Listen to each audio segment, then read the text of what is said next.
Buon pomeriggio dall'Arcoveggio, convegno di giovedì 11 novembre, prima corsa riservata a puledri di 2 anni, sono femmine.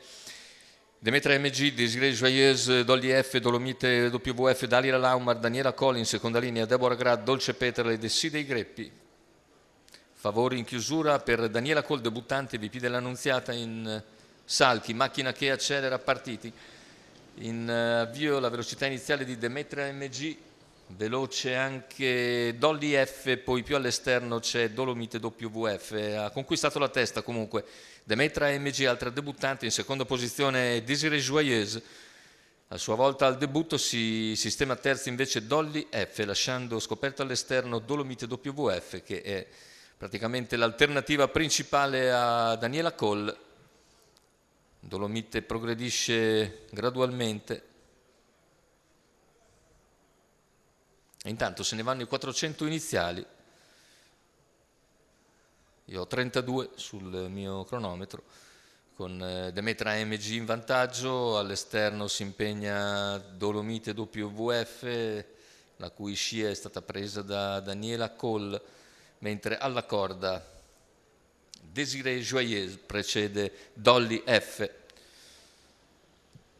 Ritmo molto tranquillo fin qui, con la battistrada che può percorrere il primo mezzo miglio nell'ordine del 1-3-7, all'esterno senza forzare Dolomite WF, seguita da Daniela Cole. Alla corda è sempre Desiree Joyeuse con in schiena Dolly F, non cambia nulla tatticamente, con i cavalli che arrivano così al chilometro in un tranquillissimo 1-20-1.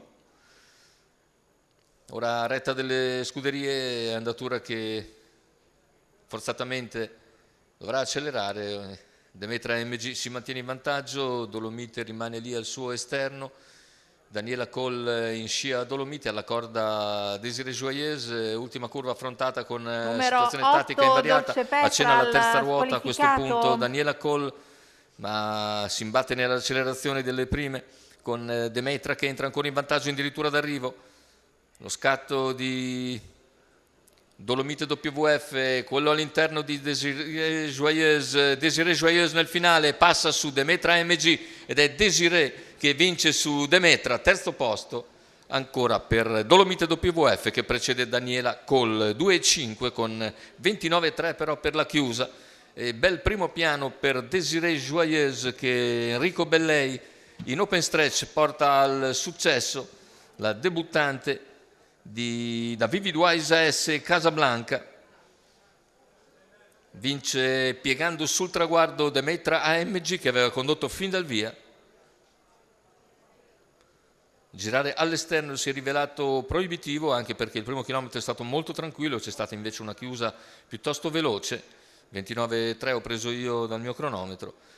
E così le due favorite, le due più attese che restavano su una qualifica veramente interessante, vale a dire Daniela Cole e Dolomite WF, devono accontentarsi rispettivamente del quarto e del terzo posto, terzo che va appunto a Dolomite e quarto a Daniela Cole, ma era soltanto la corsa di debutto.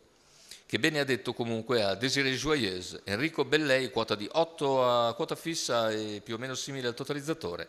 Enrico Bellei in salchi e al training.